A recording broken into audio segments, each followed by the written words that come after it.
Avec nous maintenant le diplomate américain Dennis Ross, un expert du Moyen-Orient à l'Institut de Washington pour la politique au Proche-Orient. Bonjour. Monsieur l'ambassadeur, vous avez occupé des postes importants sous les présidences Bush, Clinton, Obama. Et vous avez rencontré de nombreuses fois Ariel Sharon. Donnez-nous une idée de quelle personne c'était et quel homme c'était. C'était quelqu'un d'extrêmement engagé. C'était quelqu'un, quand vous travailliez avec lui, qui pouvait avoir beaucoup de facettes différentes.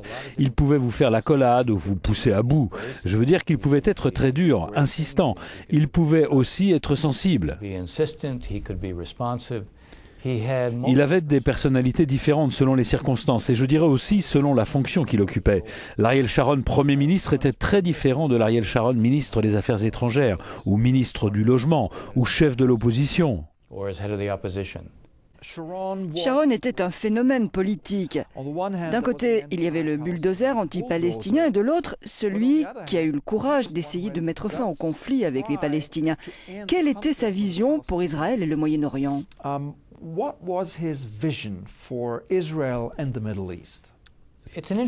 C'est une question intéressante. Je l'ai décrit comme quelqu'un de très pragmatique, mais c'était aussi quelqu'un qui ne faisait pas confiance.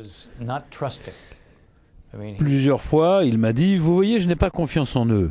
Il disait « Je comprends le besoin de dignité, je comprends que nous devons répondre à leurs besoins, mais je n'ai pas vraiment confiance dans leur transition ». Son point de vue, c'était qu'il y avait un énorme écart, non seulement entre Israéliens et Palestiniens, mais aussi entre Israéliens et Arabes. Et il n'avait pas l'impression qu'il allait y avoir cette grande transition.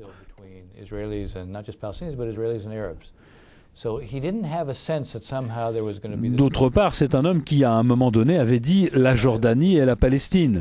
Et plus tard, il est devenu l'un des plus grands soutiens des relations israélo-jordaniennes. Et il a cherché des moyens de renforcer la coopération. Et qu'est-ce que les dirigeants israéliens d'aujourd'hui peuvent retenir de Sharon ?